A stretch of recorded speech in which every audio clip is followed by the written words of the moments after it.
Sir Rohit గారు cinema release సమయంలో కొంతవరకు కూడా కొన్ని ఆడియోస్ అయితే రిలీజ్ అయినటువంటి పరిస్థితి ఉంది. దానిపైన మీరు ఏ విధంగా స్పందిస్తున్నారు? ఆడియో ఏదైతే జూనియర్ ఎన్టీఆర్ సంబంధించి కొన్ని ఆడియోస్ అయితే రిలీజ్ అయ్యాయి. అంటే నేను కాంట్రవర్సీ గురించి చదివాను కానీ నేను వినలేదండి అసలు అది ఏంటి అనేది.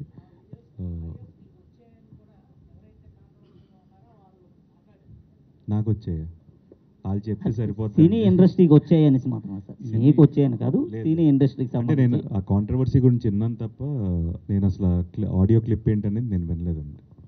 ఇటీవల కాలంలో సినీ ఇండస్ట్రీకి సంబంధించినటువంటి కార్మికులు విధులహిత బహిష్కరించారు వేతన పెంపు కోసం. దాన్ని ఎట్లా చూసుకోవచ్చు? క్లియర్ అయిపోయింది కదండి, వాళ్ళకి కావాల్సింది ఆల్రెడీ సంబంధించిన వాళ్ళు క్లియర్ చేశారు and the shootings have started already. మీ దగ్గర మీరు ఆల్రెడీ మీకు థియేటర్స్ ఉన్నాయి కాబట్టి ప్రొడ్యూసర్ గారు ఏదండి, అవును అంటే కూల్గా ఉంటాను, ప్లస్ ఏంటంటే సిచ్యువేషన్ వల్ల కంగారు కూడా వస్తుందండి. సో ఆడి ఇరుక్కున్న సిచ్యువేషన్లో ఎలా బయటపడతాడు అనేది ఐడియా. సో డెఫినెట్గా ఇంట్రెస్టింగ్ ఉంటుంది.